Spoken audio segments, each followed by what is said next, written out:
All right. Well, good afternoon, everyone. Looks like we have a few people on the webinar so far, and we're going to start the content in just a few minutes. I have with me, my name is Chris Trigstead. I'm the Marketing and Network Director here at Biomedics.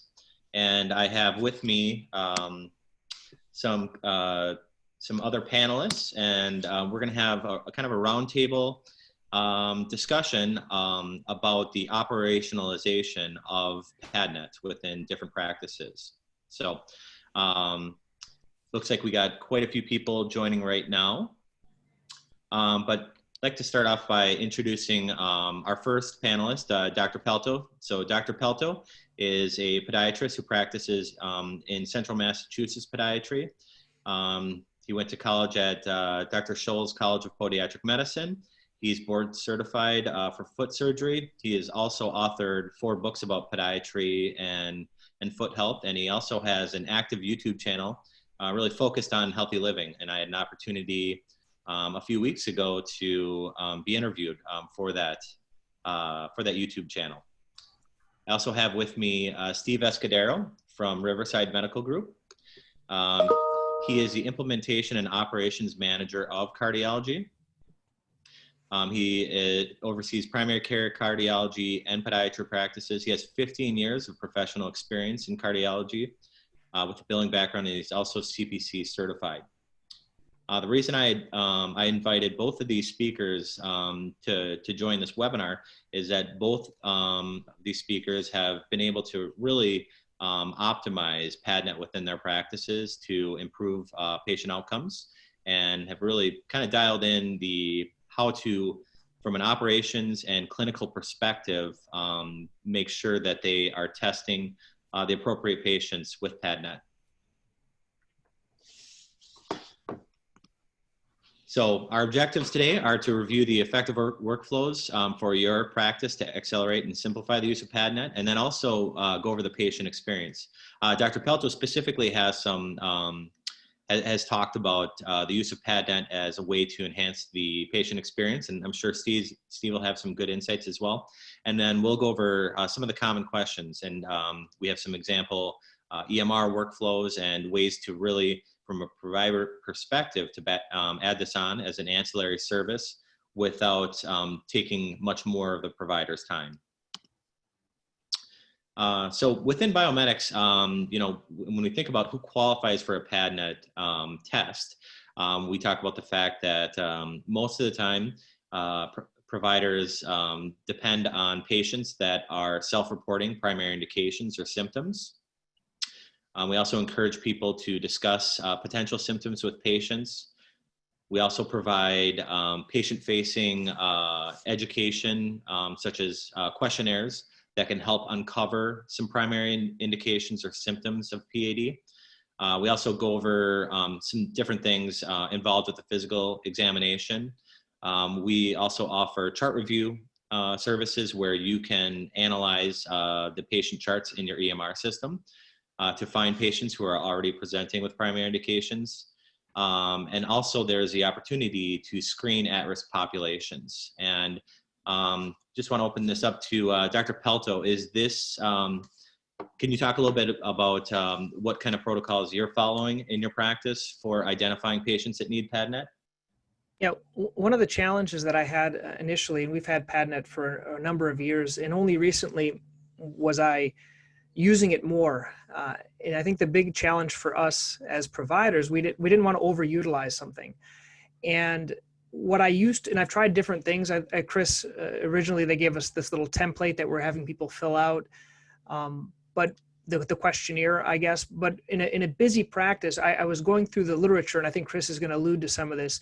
And I like to simplify things. And what I found, those that qualify for PadNet are basically those that are 50 years and above with diabetes, or those that are 70 and above, regardless of diabetes. And because a lot of times pulses aren't the best indicator, and I frequently do PadNets on patients that I feel in the office have palpable pulses, and they come back with moderate to severe disease.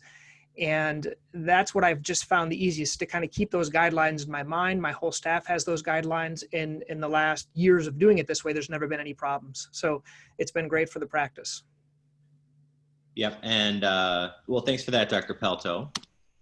And you bring up a good point about finding patients through a physical examination as having moderate or severe disease. I think, you know, at Biomedics, we always suggest that people presenting with primary indications bill insurance appropriately.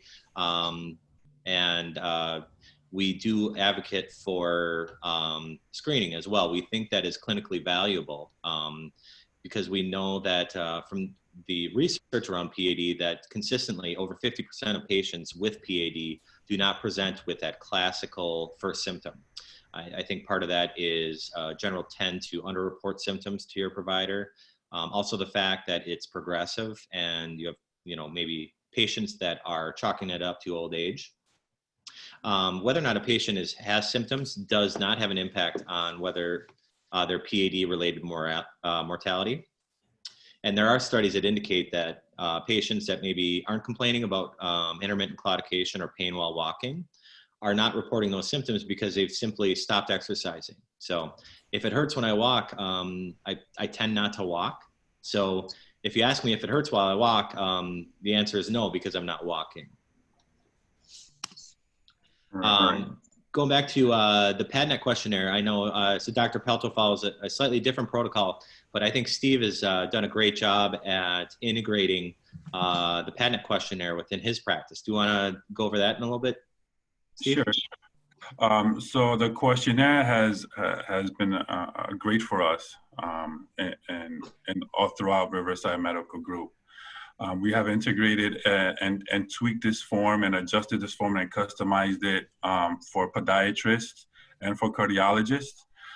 So with this questionnaire, we also implemented 4 comorbidities: coronary artery disease, smoking, hypertension, and diminished pulses in correlation and with a symptom. And also with the symptom, we also simplified it for the provider. So each one of these symptoms that you see on this questionnaire is also associated with an ICD-10 code for easy reporting for the provider.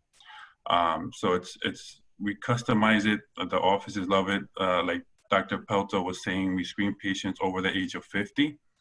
And we also, in our offices, just on the operational side, we do also pre-visit planning. What that entails is we go through the schedule and we just, you know, see the patients who are over the age of 50 and go through their charts on the day prior to make sure that, you know, if they do meet the criteria, we're able to capture those patients and provide them with the screening form upon entry to the office. So this has been very helpful for us, and because we also screen in internal medicine offices as well. We are a multi-specialty group with 17 different specialties. Internal medicine has been gracious enough to screen their patients and also have a referral pattern to podiatry and to cardiology. Okay, that's great information, Steve. I just want to take a quick pause here. Forgot to mention it up front, but it's our intent to have a lively question and answer session. We'll be answering some of the common questions that come up, but if you can direct your attention to either the top or the bottom of the screen, there is a Q&A button. If you click on that, you can ask questions, and then at the end of the presentation, we'll ask some of those questions that come up in that Q&A module. So moving along, so Dr. Pelto, you talked a little bit about palpable pulses. In your estimation, do you think the physical examination is sufficient? Are there other maybe physical cues that you look for when potentially identifying a patient that needs testing? Yeah, so very similar to what Steve was mentioning. What did I do in the past? And it's changed. When I first got PADNet, I was saying, okay, are you guys having claudication? And I used to ask all my patients this when I do let's say I do a yearly diabetic foot exam, a little bit more in depth with my diabetics. And I would ask them and no one ever had claudication. And I was never doing PADNet, but I knew there was a lot of PAD that I wasn't seeing based on the research. And And so then I started to say, well, let's do these other criteria. Now, certainly all of us know if there's lack of hair, if there's, skin changes, if there's a history of an ulcer, if there's other types of things like that. Yes, but I like to keep things simple. So I do look for those, but once they're in the, how do I say, in the ticker. So basically once I do one pad net, I'm repeating it every single year anyway. So it's not just the first time would maybe these new diabetic patients. And I might use these factors that you're seeing on the physical exam to help explain so the patient would understand. And for example, if I have a 55 or a 60-year-old diabetic, has palpable pulses, but there are certain other things that I'm noticing, I can explain, well, this is the reason, to kind of explain why they would benefit from this exam. But for the most part, we're their physicians and they take our recommendations and we just say, this is what's needed for you. I find this very beneficial and there's no issues with it. Okay. That's great to know. Thank you, Dr. Pelto. And also what has helped our team kind of identify the patients that need PADNET testing is also integrating that coronary artery disease diagnosis or a case for each patient. Coronary artery disease, if a patient has some type of coronary artery disease, may have some type of peripheral artery disease as well. So that's why we integrated that comorbidity into the questionnaire to kind of identify these patients and give them that preventative care that they need just in case they may have PAD. That's a great point, Steve. And Dr. Pelto, I saw you nodding your head enthusiastically.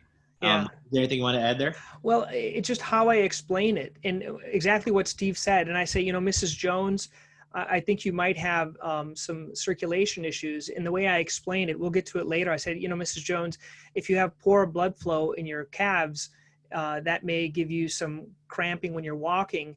But it's the same thing if you have some clogging in your neck, that could give you a problem with your carotid artery and cause a stroke. It's the same thing if you have some clogging in your heart, that'll give you a heart attack. It's just a different area of the body.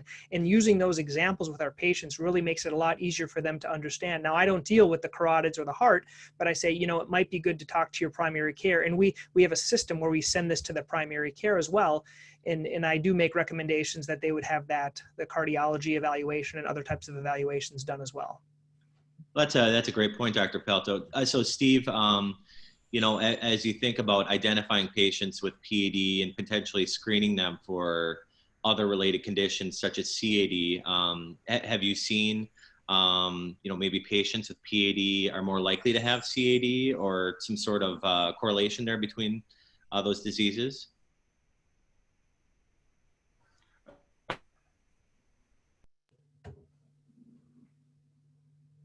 So Steve, you're unmuted now.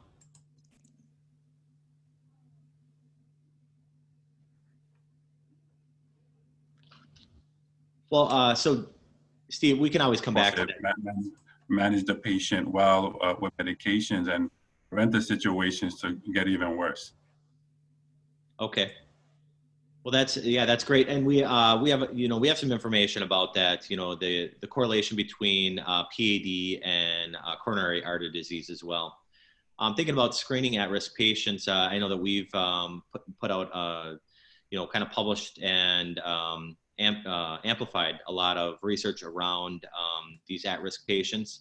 We typically say if a patient is over the age of 70, or if they're over the age of 50 with a history of tobacco use or diabetes, there is a 1 in 3 chance that they have PAD. So thinking about the value of screening these at-risk patients, Dr. Pelto, do you have any cases where you have seen the early identification of PAD as resulting in optimized patient outcomes? I frequently do these, and there was a question I'd like to address this. One of the people that are asking about repeating them. So what I find is so great now with our medical records, I'll actually pull up the PADNet from one year to the next year. And I'll say, Mrs. Jones, what we can see here is that it really, there has been a decrease from year to year. I think it's time that we send you to see a cardiologist or an interventional radiologist or whoever we're using. We usually use interventional radiologist here. to see or talk to your primary care about it. So that's how I do it from one year to the other. I always compare and I pull it up and I actually show it to them. And I say, Mrs. Jones, I think the reason we should repeat this in a year is to see if there's any changes, because these changes can happen. Really kind of any life-changing experiences based on this. It's mostly those people that have the ulcers. And those are the ones that if I go back and look at their, they've ulcerated due to an event, they call it an event ulcer, and then they're not able to heal it, then we go into looking at the circulatory studies. And a lot of times I'll use those ABIs and I'll say, Mrs. Jones, your ABIs are fine, but if you develop an ulcer, it'll probably be really hard to heal it. And that would be a way I could refer them sooner over to at least get an evaluation by a circulation doctor. Problem is, in my community, the vascular surgeons, they only like to see ulcers or amputations. They're not really that interested in treating preventatively, but maybe the cardiologist, Steve, maybe could speak better to that. But they don't like to see the mild to moderate. They only want to see the severe when you're talking about how your reports come back. Yeah, on the cardiology side, we see anywhere from mild to severe. So our goal is to prevent amputations, prevent ulcers. So our cardiologists here don't mind seeing anywhere from mild to severe cases. And if it's severe, then our interventionalist will provide a consult to the patient, and then we can move into a peripheral intervention. I also wanted to add, in regards to this question, it says, is there an overuse of testing if it's indicated? What we do here is on a yearly basis, Chris, you're gonna test to us. We kind of run a report for all abnormals. All abnormals, we go back and we pull those reports and we bring those patients back to make sure that their disease has not worsened. If we want to also keep track of those abnormals. So it's not an overuse. It's on the billing end of things. You can do this yearly, as long as you document and you have those ICD codes built on your sheet, because it's worsening, right? Claudication, and basically, it depends on the patient. If they're not managing their medications, well, obviously their situation will get worse as time progresses. So there's no overuse for us here in Riverside as preventative care. If they're abnormal, we retest. Well, that's a great point, Steve. I do remember you reaching out at the beginning of this year to ask for that reporting, and I think our cloud-based software was able to provide you with those list of patients that did. Very helpful. Okay, well, that's great to hear. Great to hear.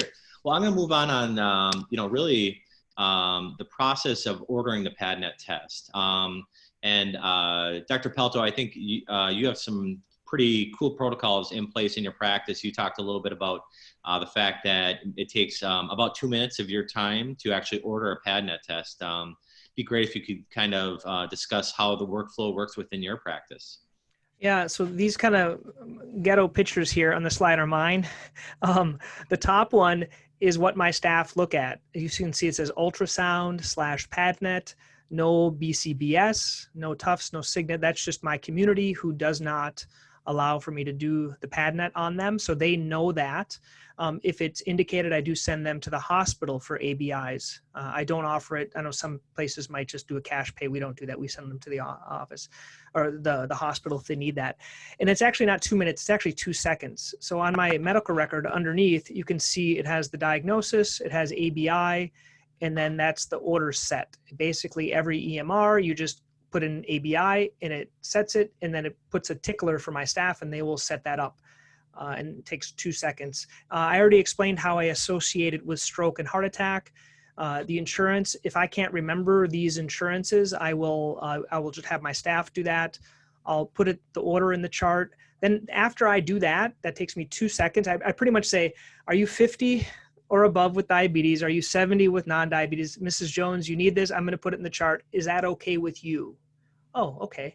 Or not. Maybe they say, I'm not interested, or they think that their doctor has done it. And then I'll kind of go into a little bit more. Well, did they put like 3 blood pressure cuffs on your legs, and they gave you, because they may have had another type of a test, such as for a venous duplex or something else. And I'll just clarify. And then if they say, oh yeah, I have had that. And I say, well, how long ago have you had it? Oh, it's been 5 years. And I'll say, well, it's really recommended to do it yearly. And so most patients, there's really low objection to this because we do it right in the office. It takes a half hour. I usually add it on to another, maybe a routine care appointment, and my staff does everything else. We just set up these reminders and they come in and do it. So that's kind of how I order it. That's kind of like the before aspect of it. Oh, okay. Okay. That's great. So Steve, thinking about ordering the PADNET test, what sort of protocols do you follow at Riverside? As when we screen, if we have one comorbidity that the patient checks off and one symptom, we deem that a positive form. So all of our offices, we kind of streamlined this, and we've been doing it for about almost a year and a half now. And we kind of let the offices know what insurances require what. So that kind of helps the office decide whether we could do same day. As you know, patients really don't want to come back once you have them in the office. It's great to accommodate those patients same day. So once we kind of, the screening form comes back positive, everything's okay. You have, say, Horizon New Jersey Health or Horizon Blue Cross Blue Shield. With Horizon Blue Cross Blue Shield, all they want is a referral, not an authorization number. So, okay, we'll be able to accommodate you, right now. If you give us some time, we'll be able to do the testing. So it's all about having the office well-versed with what insurances require authorizations, referrals, and then it'll be easier to kind of accommodate the patient same day. So that's what across Riverside we've done, and that's helped us a lot as well, in accommodating our patients same day. Okay. Well, that's great. Thank you, Steve. And, I think some of these common patient questions that have come up, I think are great to know up front. Dr. Pelto, you've talked a little bit about, will my insurance cover this? Steve's talked about that as well. The value of repeating this exam. But anything else you want to add about, I think, if the doctor says my pulses are good, why do I need a PADNET test? Do you need to check with my doctor if you're working within a podiatry practice? Can you talk to me a little bit more about these questions that you typically run into with patients? So I can start with this, Steve or Chris. Do you need to check with my doctor? Usually I say I communicate these results. It's the same about getting an X-ray. And then, I don't check with your doctor to get an X-ray. I don't use that example, but I don't really think there's any need to check with the doctor. But sometimes the patients ask me, but I'll say, who is your doctor? I'll say, I'll just reassure them. I'll say, I know Dr. Massarelli, he's a great doctor. I see a lot of his patients and we do this and it shouldn't be any problem. And I'm going to make sure I'm going to send those results over to him afterwards, so he knows kind of what's going on. And the doctors really appreciate that. We always automatically in our process, we send them a copy of the PADNET results. And then also, why do I need it? If my doctor says my pulses are good, or my previous podiatrist or someone else. And then I'll use that same explanation of sometimes you can't tell before you have a stroke or before you have a heart attack until it's too late. And I think doing that test based on these guidelines. And if they want more information, I have a lot of documents that I can send them. The research articles, some are really academic. It's usually the engineers. And they ask me these information. And then this resource that I'm going to share with you in a little bit called Patient Education Genius, I'll send them some of the actual articles, the PDF articles, and they want to review it, why it's good to do this type of an exam. That's great.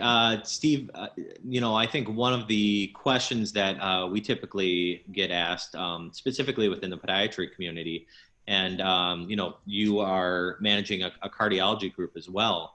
Does it make sense for a podiatrist? Do you want a podiatrist to perform these PAD tests?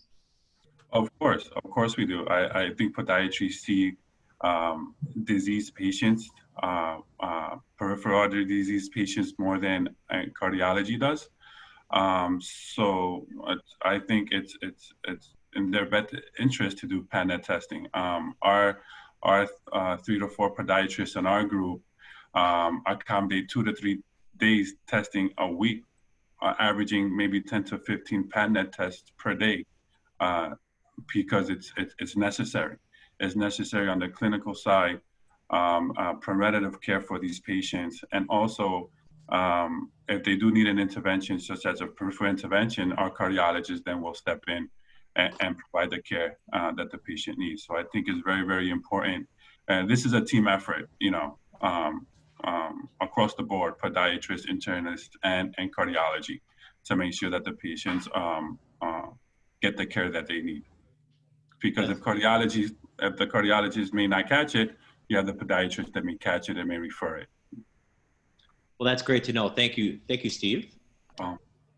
Yeah, we've talked a little bit about peripheral vascular screening. I think it's important to note that some of the leading groups out there, like the ACC, the AHA, the Society for Vascular Surgery, there's kind of widespread support for screening for PAD. So that's why we think it's clinically valuable. Obviously, from a reimbursement perspective, we recommend that you check with the insurance plans and what protocols that you should follow to support reimbursement. But we do see it as being valuable for those at-risk populations. We talked a little bit about PAD and heart disease. I think it's important to note that 75% of patients with PAD also have heart disease. The unfortunate thing is many of those with PAD are not being tested. It's not being detected. So those that have PAD and heart disease, they don't receive treatment for PAD until the heart disease is evidence, and that could come in the form of a heart attack or a stroke. So by identifying someone with PAD, getting them into a cardiologist, there may be an opportunity to identify that patient may have CAD as well, that may be asymptomatic. I think it's important to also note the impact on mortality rates. So patients with PAD are 6 times more likely to die from cardiovascular disease than those without PAD. So again, the clinical value of uncovering this disease within your patient is going to help them live better, longer lives and reduce amputations and heart attack and stroke. Right, and to add to your point, Chris, it's a 33% mortality rate across the board when you compare it to cancer and other diseases. So that's it was eye-opening. One of our cardiologists, Dr. Raza, the director of cardiology, spoke to our internist, and that kind of opened their eyes a little bit more of the importance of early detection of peripheral artery disease. Yeah, I think you're absolutely right. And what Steve's talking about here is PAD has a 33% 5-year mortality rate. Mm-hmm. Right. So going into clinical workflows, here's an example clinical workflow that we've put together. Now, Dr. Pelto has talked about a patient consultation. We have some example CPT codes populated here. And it sounds like Dr. Pelto are you typically performing the PADNet study on a separate date than that office consultation? Yeah, that was one of the questions that one of the providers that are watching is the workflow. We can't in our practice accommodate the same day of doing it. Accommodating time to do PADNet is one of the most challenging things in our office. We have 4 doctors in one office. Usually we do it when there's one provider, and then we have the staff, they can use it, they can use a room all day long, and they'll just kind of back them up back to back to back. It'll be a little bit easier as we open our second office with the providers, but that's one of the more challenging things. They usually don't do it on the same day unless they want to do it the same day. For example, I do all my diabetics on Fridays. I just see them one day a week. I put them all in. And if I'm the only one here, a lot of times they'll have them do the diabetic care along with the PADNet the same day. The patients just prefer that. If we can accommodate, we do that. Well, that's great. And I think, Dr. Pelto, one of the things that we've talked about is typically to discuss the PADNet results, you are waiting until they come back in for that routine foot care.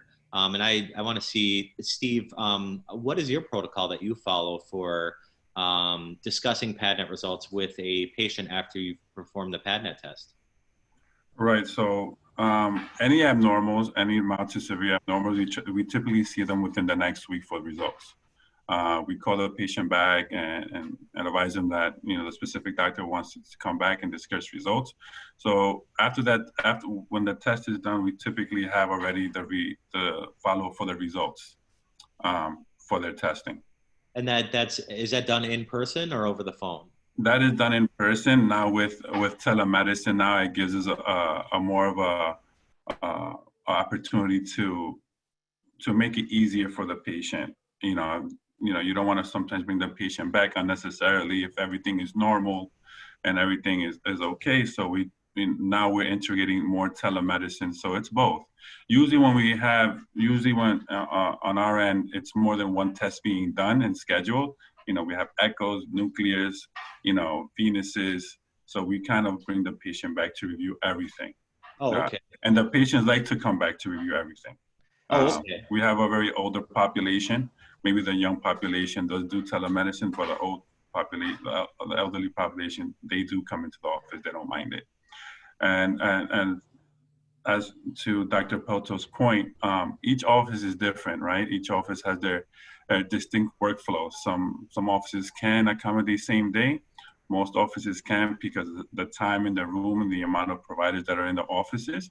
So picking a specific day to run PADNet testing is a great way to start.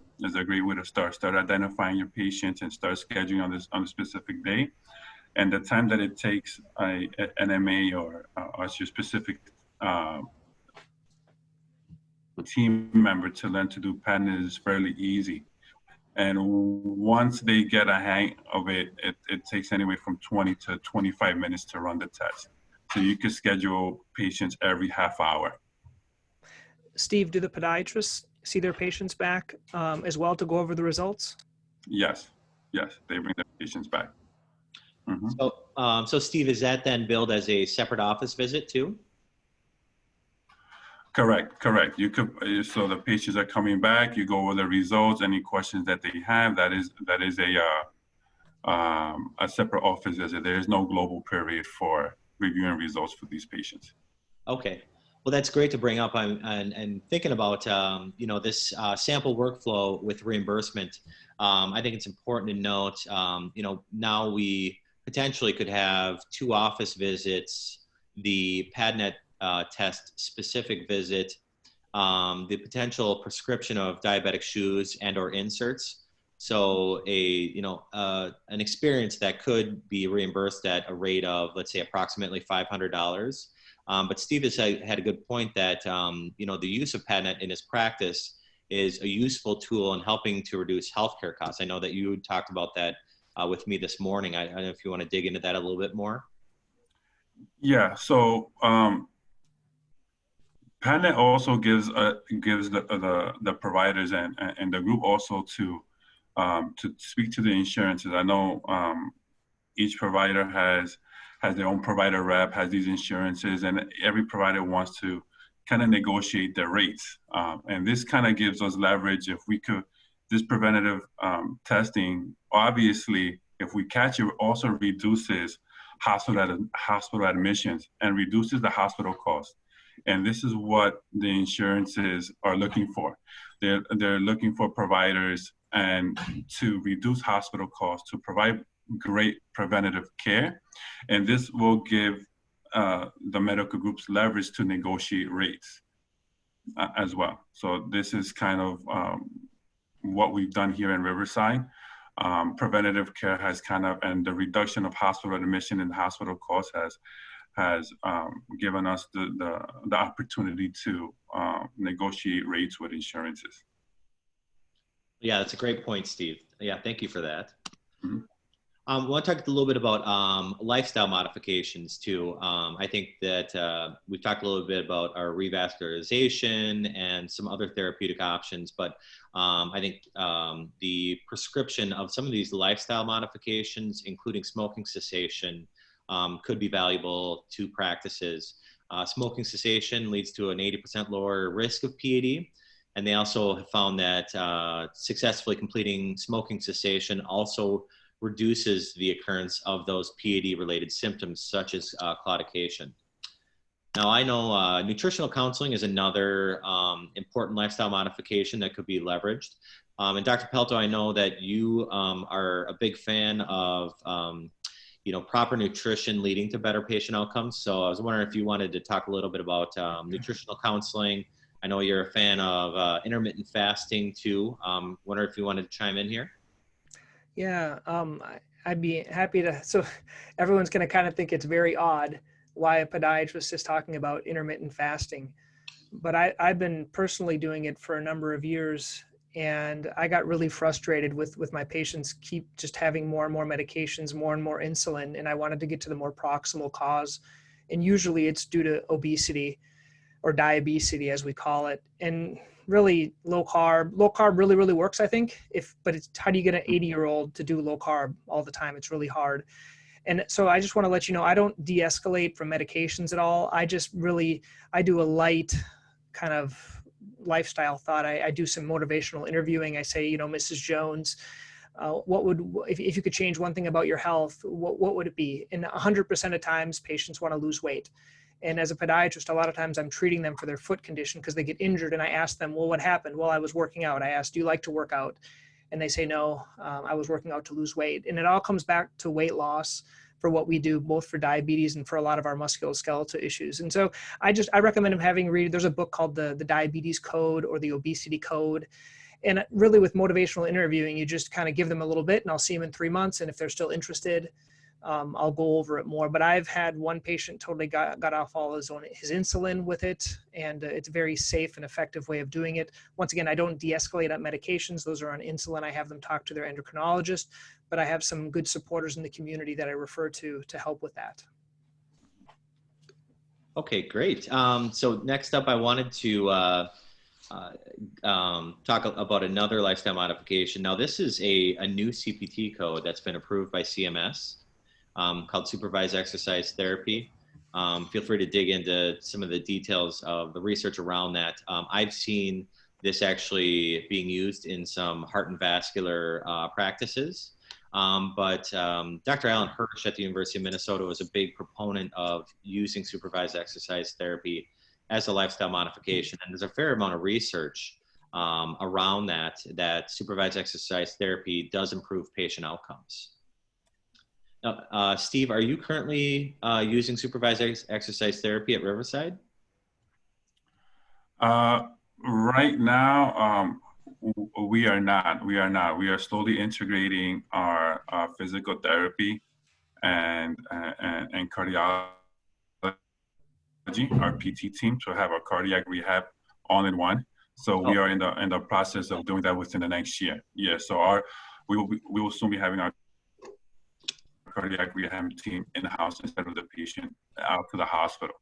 So that's part of the supervised exercise therapy. When patients have a stent put in, we would like to, for them, depending how severe the patient's case is, we would like to follow up with them and do cardiac rehab. Okay, great.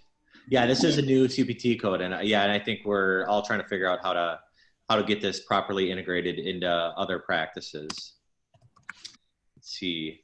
Mm-hmm. I was just answering some questions on the side. So I know there were some questions in regards to the practice. I think it's great to do 3 segments. I think that should be the standard because the 2 segments obviously is a lower code and you will lose some type of reimbursement. So the 93923 should be your standard code. 3 segments to be done, calf, ankle, and toe. That's what we typically do here, calf, ankle, and toe. Okay. So your 3 segments will justify the 93923. And there was also a question in regards to patients that are under the age of 50. And if it's positive, do we continue to do the ABI? And I think if it's positive, we should continue to test on a yearly basis. Dr. Pelto, I don't know if you agree. Yep. And also, if there's you could do the ABI testing on patients that are under 50. I have some of my cardiologists reach out to me, hey, Steve, I have this 40-year-old patient, but has severe leg pain and is diabetic. Can we do it? And the answer is yes. I mean, this is this is a guideline typically, but there's always exceptions to those rules, right? So, our physicians, you guys can use your clinical judgment because every situation is different, every patient is different. As long as you meet the clinical guidelines, you are able to bill for the PADNet, for the ABI. Okay, that's great. So this slide on clinical protocols, I think we've gone over a lot of this. So I wanted to see if we could move along on, let's see, kind of after the test. Dr. Pelto, do you want to speak to this a little bit? We've talked about billing insurance, but sending the results and what that looks like within your practice.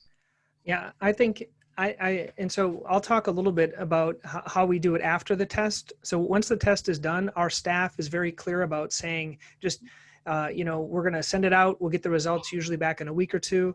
If there's any problems, we're going to have you come in sooner, but normally we're going to review it at the next visit. That's how I do it because I'm seeing these patients every 9 weeks or every 12 weeks. The majority are diabetics. And so I will review that at their next follow-up visit. That's how I do it. And I just review those tests with them. I also it goes to the vascular interventional radiologist to read it. The PCP gets a copy of it. The staff sends it to me. And so I have this bucket where it goes into my medical record. I'll review it, but it's really the vascular person or the interventional radiologist that reads it. I just kind of report. If it's mild to moderate, and the staff knows this, they're going to have them review it with me. If there's no follow-up, I call the patient, but I may change my protocol based on this. I always had a hard time. There's a couple of things that within podiatry, maybe it's specific, but doing a comprehensive diabetic exam on an actual separate date was always hard for me to get patients to get the buy-in to come back. Maybe it's the copay, maybe it's their time. And I just felt that having them come back just to review the results of the ABI, I had a hard time doing that. I used to have them try to come in, but they canceled a lot of their appointments. And that's why I tried to combine the two. I would love to hear from other people if they can provide enough value. One way to provide more value we're going to talk about is I use these educational resources where I send it to them. It has a lot of patient education content that can be sent very easily to them so they can review that. And then if they have severe disease, once again, I have them come in sooner. Yep. So I think, this is what you're talking about, that patient education genius. I've seen some of that. I think that's I think really helpful to provide to patients to encourage those healthy lifestyle choices. Yeah. So what patient education genius is, we all have to send tons of stuff to patients, and we used to do printouts. And you print out this, you print out that. You give them this and they lose it and you have to give it to them again and it's a struggle. This is the most elegant method that I've found to share patient education that's valuable. So with this, it's something that attaches to most medical records and it's super inexpensive per provider.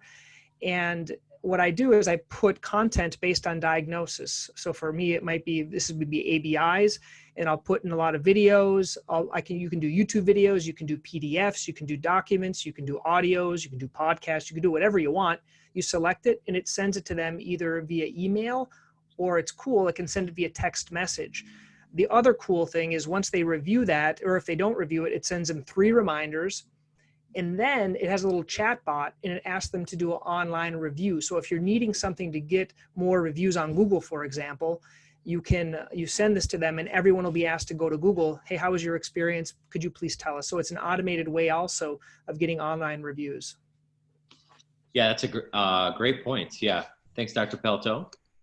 And thinking about severe disease, Steve, being in cardiology, do you want to talk a little bit about how things work on your end of things? Sure. So with severe disease, the communication between the podiatrist and cardiology is very important.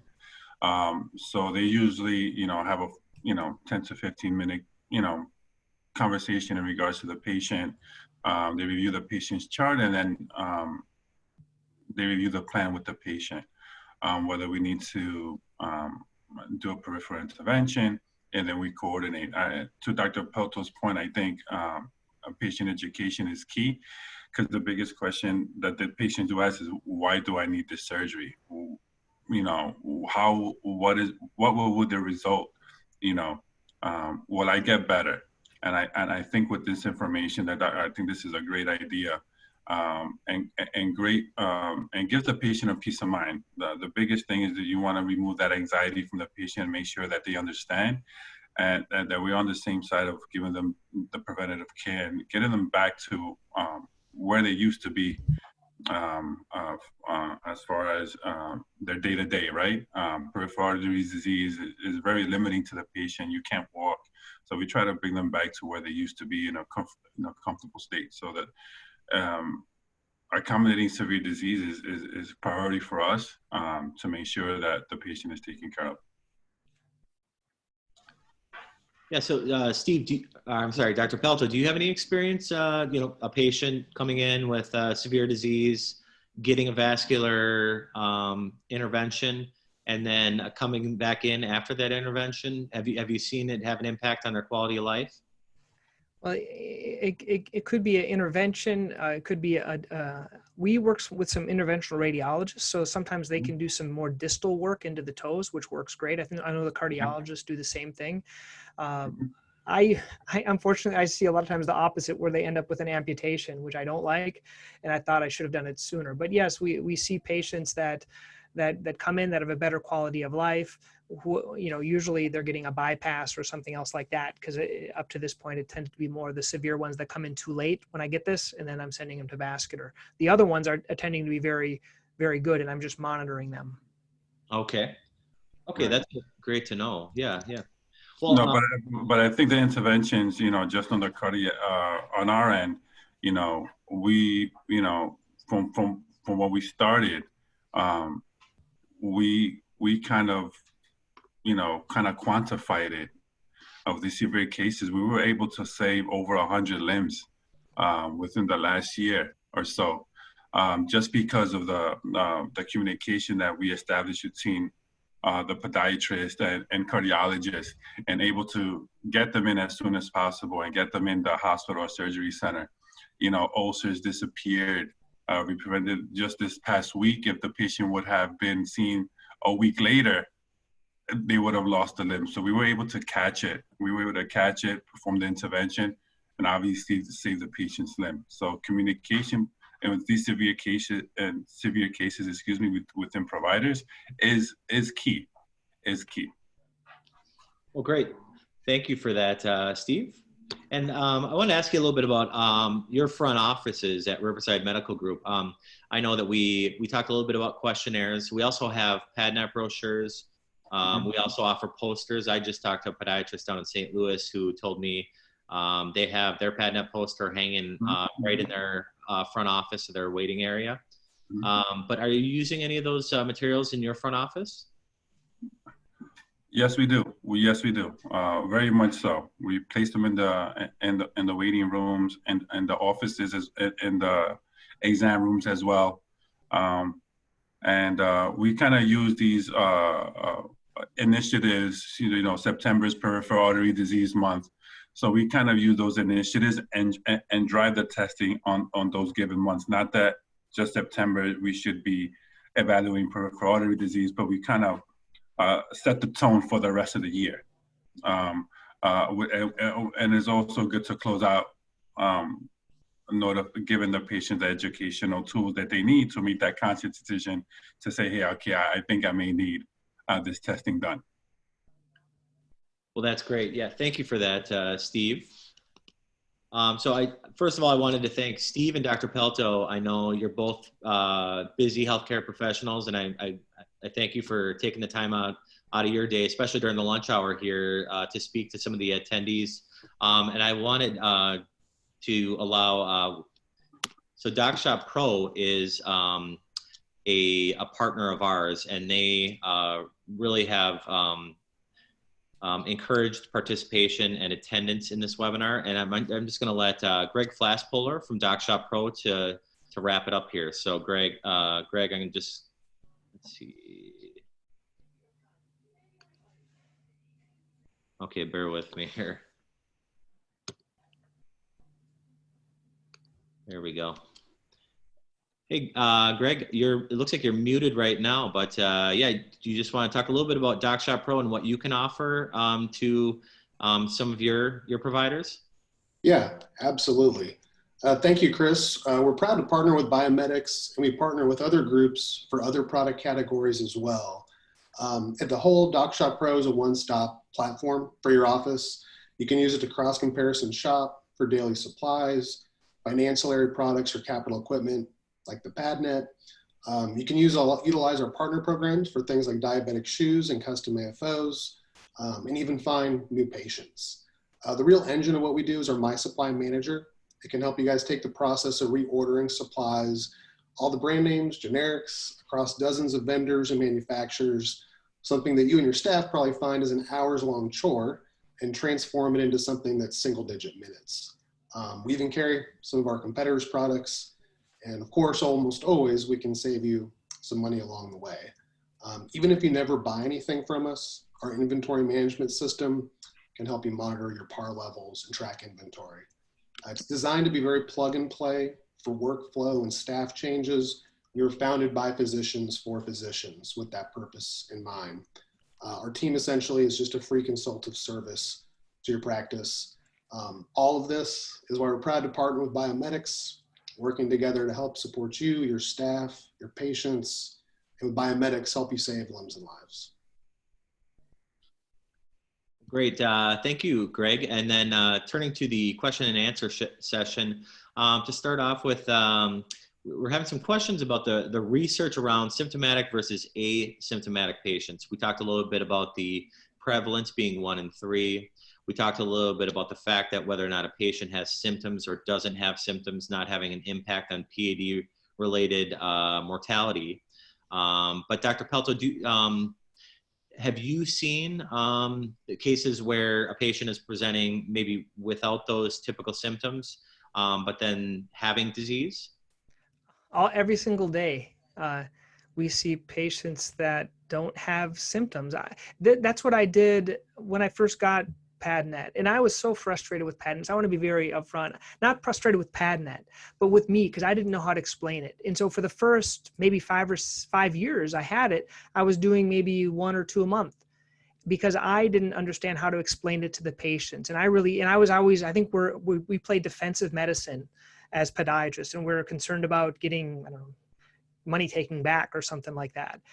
And once I pretty much had them send me all the articles, and I would ask you to do that. Ask Chris to send you all the articles, and you review them, and it makes total sense. And my confidence went up, and I said, well, this makes sense to me. That's why I even stopped. I tried to use the other questionnaire, and it just didn't work for my workflow. They had too many other paperwork to fill out.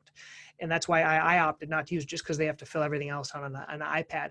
But definitely patients, they don't have symptoms, they don't have claudication, but they have disease every single day. And how about you, Steve? No, yeah, that's why it's so important to, like Dr. Pelto said, the disease, right?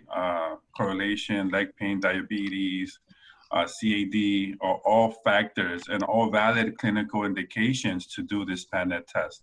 So it's not just symptoms, it's reviewing the patient's risk factors as well, their comorbidities. Well, great. Well, thank you. So right now, the floor is open there. If there's other questions, again, there's a Q&A button. Feel free to click on that button and type in a question if you have one. And if I don't see one in the next couple minutes, I'll let everyone go. I know Dr. Pelto and both Steve have said that they need to get back to work after this.